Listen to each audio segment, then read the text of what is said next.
आज आपण white cream pasta बनवणार आहे। प्रथम इथे मी पाणी उकळून घेत आहे, त्यामध्ये मी थोडंसं मीठ घालणार आहे आणि त्याचबरोबर मी थोडंसं तेल घालणार आहे।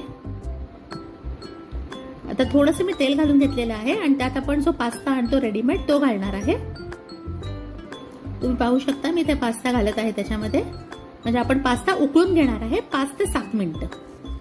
त्याच्यावर आपण हा उकळून घ्यायचा नाहीये आणि सारखं आपण हे ढवळत राहायचंय, सारखं मिक्स करत राहायचंय।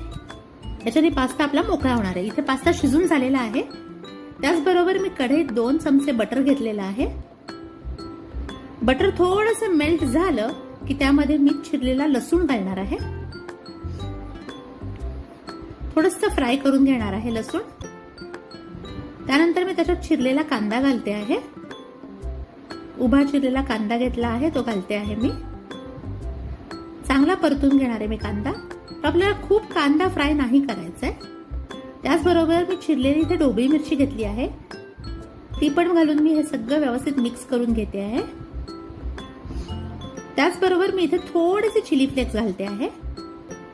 परत मिक्स करून घेऊ आपण सगळं। आता आपण 2 टेबलस्पून मैदा घेतलेला आहे, तो ह्यात मी घालणार आहे आणि चांगलं मिक्स करून घेऊ। मैदा आपण सॉस बनवायसाठी यूज करत आहोत। चांगलं मिक्स करून घ्यायचं आहे आणि त्याच्याच बरोबर मी इथे 2 कप चिल्ड मिल्क यामध्ये घालणार आहे।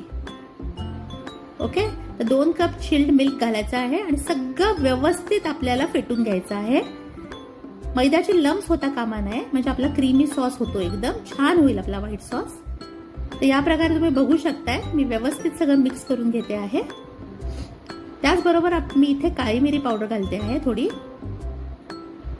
आणि मिक्स्ड हर्ब्स घालते आहे। हे दोन्ही घालून मी व्यवस्थित सगळं मिक्स करून घेते आहे।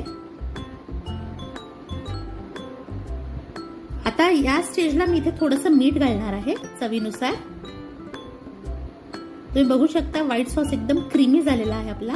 आता ग्रेटेड चीज जे आहे ते मी यात घालणार आहे, म्हणजे आपला सॉस आणखीन क्रीमी होणार आहे।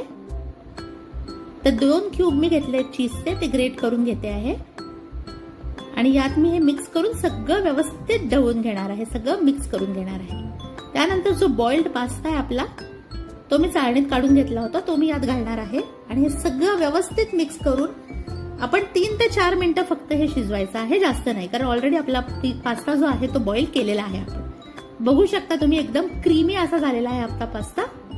तयार आहे आपला पास्ता आणि आपण हा सर्व करू। अशा नवनवीन रेसिपीसाठी माझ्या चॅनलला सबस्क्राईब करा आणि व्हिडिओला नक्की लाईक करा। धन्यवाद।